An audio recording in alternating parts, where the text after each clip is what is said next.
My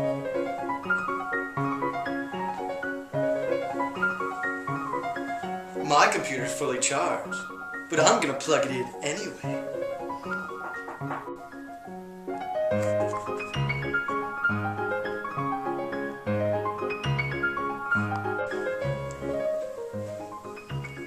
Daddy! Daddy! Could you tuck me in? Sure, son. It is about that time of the night. Yes, it is. Now, are you sure this is fully charged? Yeah, but I want to leave it plugged in anyway. That's my boy. And Dad? One Yes, more son. thing. One more thing. Tell me anything. Could you leave the lights on? Oh, absolutely. Oh, thank you, Dad. So cute. That's my boy. Sweet dreams, kid pal. Thanks, Dad.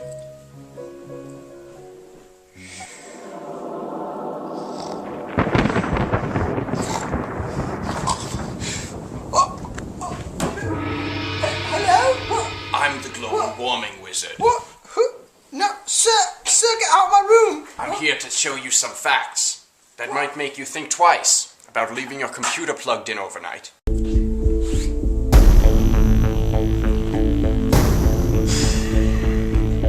There's much you need to know. Fact number 1. Did you know that global warming has increased the average temperature by 1.4 degrees since the year 1880? You were around back then, Sonny? Not us, sir. It's like the Dark Ages, sir. Yes, it is. Yes, it is. Tip number 2. Did you know that the last 20 years were the hottest years? That means the rate of global warming is increasing as well. That's cray, Mr. Wizard. That's almost hotter than Jessica Simpson. Tip number 3. Did you know that by the year 2040, the Arctic is expected to lose almost all of its ice? Do you know what that will do to the polar bears and the life in the Arctic? Oh, what about Club Penguin? I love that game. Where's it gonna go? Oh, where'd the global whistling man go? Oh! Tip number 4. Did you know that the Glacial National Park is down to 27 glaciers compared to 150 in 1910? Oh my God, that's crazy. Tip number 5. Did you know that the sea level could raise up to 20 inches by 2014? That could flood islands and regional shores just because we're not being conservative with our energy. Oh my God, sir. What if it floods my home island, England, back in the United Kingdom? You know, I've learned a lot here today, sir. And I think there is something we can grow upon. And maybe I can work with my global warming experiences because now I know how important it is. Come here, Mickey. Oh, sir. I think we've all learned a valuable lesson here today. 'Tis true. Remember, conserve energy, save the environment.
My government has recently come to an agreement for the European Central Bank to loan our people 130 billion euros. This a small price to pay for the future of our children. Independent coalition government against me has been an obstacle in the ongoing effort to cure Greece of this ailment that we call the Euro debt crisis.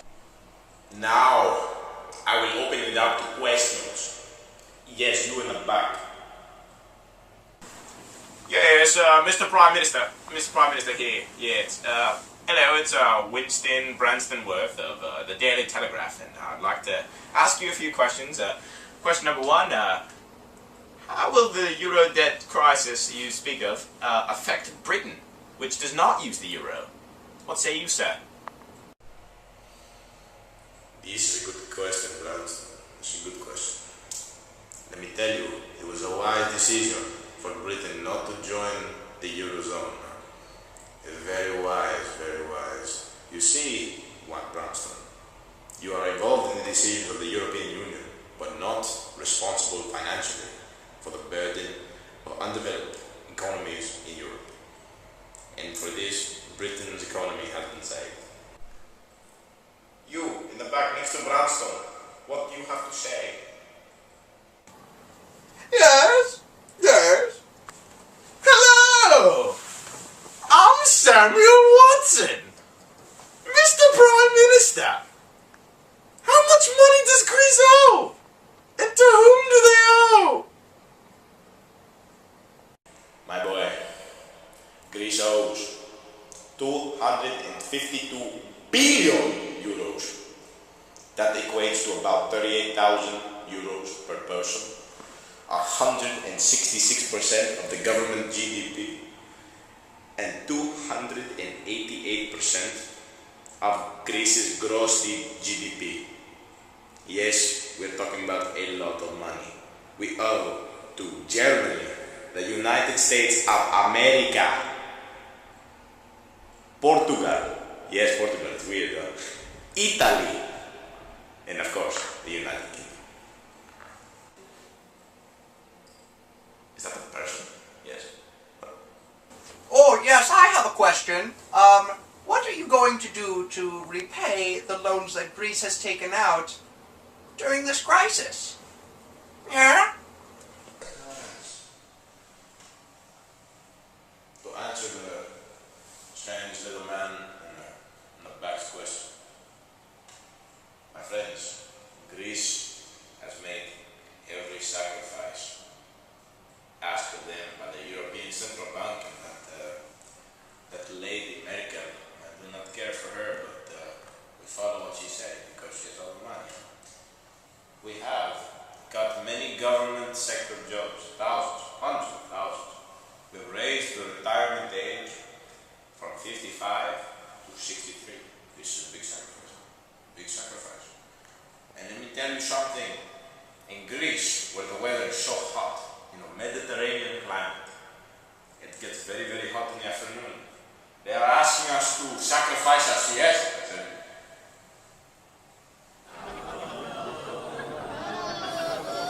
yes. A very important time to reflect of the day. I'm sorry, this is all the time I have. I must go back to governing an ineffective country. Goodbye, my friends, and God bless the Greek people.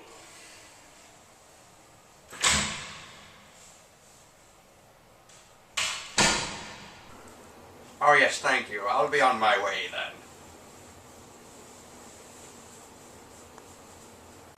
For my people, a house divided cannot stand.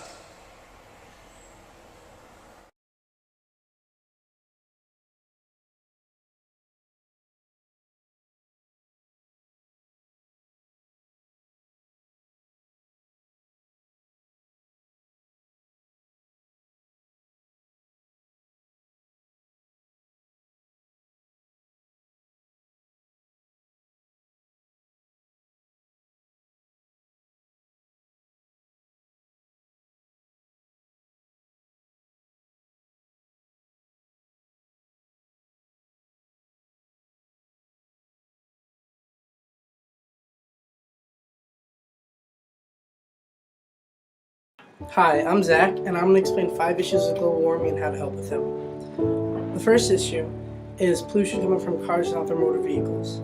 Although hybrids and electric cars have come out in recent years, they are very expensive and use just as much oil and gas as regular cars, and just in different ways. A way you can help prevent this is by carpooling to work or school, or walking or biking to places where you don't necessarily have to drive. Another issue is people don't turn off the lights or TVs or other electronics when they're not using them. This is a big issue, but it seems so easy to fix. If you're not watching TV or in a room, just turn off the electricity. It's really not that hard. An easier way to do this, or to help with this, would be to use fluorescent light bulbs, because they take up less energy and cost less to use. Another easy step is to use less heat or air conditioning. By turning down your thermostat by just 2 degrees a year, you can prevent up to 2,000 pounds of carbon dioxide from going into the air. The next step, which is very simple, is just planting a tree. Trees absorb carbon dioxide, so by just planting a tree, you're reducing the amount that goes into the atmosphere. The final one is tell your friends, because you can't do it alone. So just have them help. Carpool with them. Just change your light bulbs with them. Anything really. Anything helps prevent global warming. Thanks, Sam. On a side note, ocean levels are also rising and islands are put out of place. Polar bears are losing snow and ice, and they're slowly becoming extinct. As the ocean levels are rising, island communities are going underwater. And if they keep rising at these rates, many places that you would never expect to be underwater could by the end of the century. That includes Long Island. What?